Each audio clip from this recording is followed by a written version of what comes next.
Avec le peu de temps d'antenne qu'a reçu le roi Sombra, il y a une infinité d'idées et d'histoires que l'on peut lui inventer pour combler sa backstory inexistante. Et lorsqu'on parle d'histoire, Tumblr n'en est jamais en reste. Intéressons-nous aujourd'hui à l'Ask-blog Ask King Sombra, réalisé par l'ingénieux Wiggles, qui explore la vie fabuleuse de notre dictateur préféré. Encore une fois, je ne vais pas vous raconter toute l'histoire, vous pouvez la lire vous-même sur ce blog, et donc je vais tâcher de mettre uniquement en avant les originalités et les points historiques intéressants, et croyez-moi, il y en a. Néanmoins, pour vous situer un peu dans la série, toute cette histoire se passe après la défaite de Sombra face à Cadance et compagnie, et donc après sa superbe désintégration cristalline de l'épisode L'Empire Cristallin partie 2. De plus, il est affublé d'une personnalité nonchalante et insouciante qui contraste grandement avec la série, hormis pour le côté égocentrique, et concrètement il s'affaire à répondre aux questions des voix dans sa tête et à diriger ses apparents sujets que l'on ne voit étrangement plus après quelques questions. Voilà pour l'histoire générale, donc maintenant avis à tous ceux qui voudraient garder la surprise de cette géniale histoire, ce qui va suivre contient de très nombreux spoilers.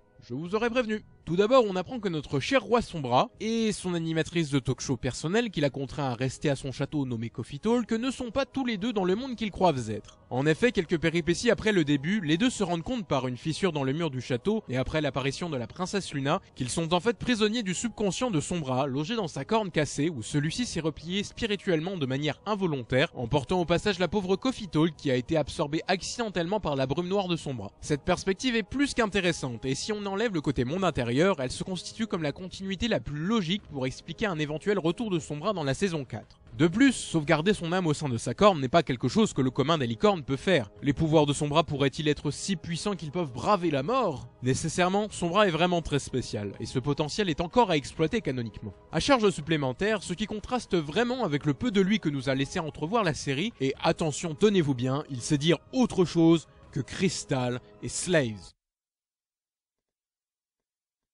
Fabuleux.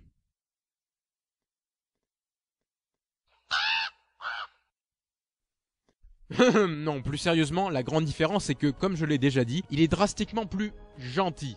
Et ça c'est une première. L'auteur explique ce détail lorsque Coffee Talk trouve accidentellement dans le subconscient de Sombra une grande porte qui lorsqu'elle l'ouvre laisse s'échapper un gigantesque démon ayant des ressemblances avec Sombra et se représentant clairement comme la face obscure de celui-ci qu'il avait dû refouler et sceller en lui inconsciemment lorsqu'il s'est fait désintégrer, oui j'insiste, par Cadance. De ce point de vue, cela collerait parfaitement avec la série également, si on part du fait que au final tous les antagonistes finiront réformés. Ça nous fera donc une jolie liste avec Nightmare Moon exorcisé de Luna, Discord reconverti, la reine Chrysalis qui possiblement reviendra et pour X ou Y raison finira par trouver un terrain d'entente avec Equestria et donc finalement le roi Sombra qui revient du bon côté après avoir scellé son côté maléfique. A fortiori le développement du personnage ne s'arrête pas là. Nous avons le droit également à une petite histoire pour nous expliquer son passé racontée par Sombra lui-même et toujours en image sépia. Dis donc c'est une maladie par Luna.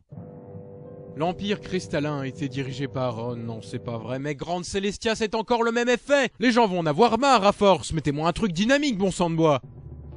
Voilà, c'est mieux. Pff, quel feignant du montage. Bref, qu'est-ce que je disais, moi? Ah oui. Autant jadis, d'avant le règne de Sombra, l'Empire Cristallin était dirigé par une princesse, très similaire à Cadance, de par sa gentillesse et son amour pour son peuple. Sombra était, quant à lui, un général de l'armée cristallienne, dépité par le fait que, contrairement à Cadance, la princesse de son époque n'avait pas le sens du devoir et des responsabilités. Elle pensait pouvoir tout régler par amour et compassion, et ce même lorsque la guerre frappa à sa porte et que son empire passa en guerre contre le royaume Griffon, après qu'ils aient massacré un escadron de l'Empire.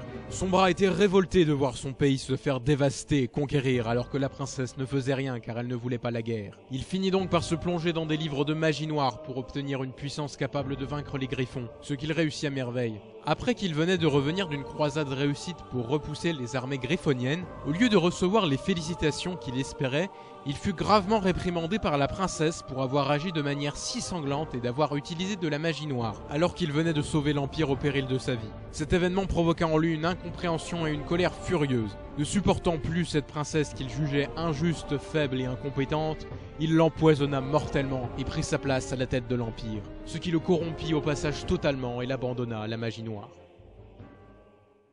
Cette histoire nous présente pour résumer une explication sensée de comment Sombra est devenu le personnage que nous connaissons tous, et surtout qu'il n'a pas été maléfique depuis le début. Contrairement à Chrysalis la dernière fois, ce n'est pas une malédiction ou un esprit maléfique qui l'a transformé, c'est sa colère contre celle qui l'a réprimé et qui a failli mener son pays à sa perte. Ce qui est au passage une habile critique de la position des princesses dans ce monde. Célestia, Luna et Cadence ne sont pas là pour faire joli et ne se basent pas sur l'amitié ou l'amour pour leur politique, ce sont des conséquences d'ailleurs. Elles dirigent toutes les trois des royaumes et agissent en tant que dirigeantes. Voyez ce qui se passe quand une princesse ne suit que ses sentiments comme celle de l'ancien empire cristallin. Les responsabilités et les décisions qu'elles prennent sont lourdes de charges. Grâce à ça, on comprend mieux pourquoi Twilight a autant d'inquiétudes vis-à-vis de son nouveau titre. De grandes responsabilités en incombent et elle ne devra pas les négliger, sinon cette histoire avec l'ancêtre de Cadence se répétera fatalement. Pour conclure, je peux vous dire que la richesse de ce blog est énorme. Il reste de nombreux points à aborder comme le côté sociétal avec la présence de nouvelles espèces comme les Crystal Wolves et très récemment les caribous.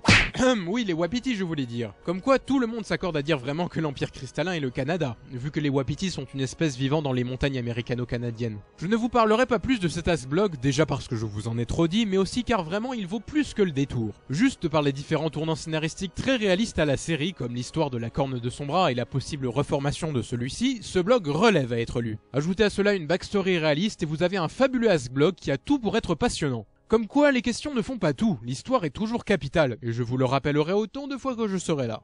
Je suis Monochrome Script, le premier analyste brony français, et je donne la note de 8 cristaux sur 10 à cet as-blog. Je vous conseille fortement d'y aller faire un tour, et gloire à la princesse Kingsley!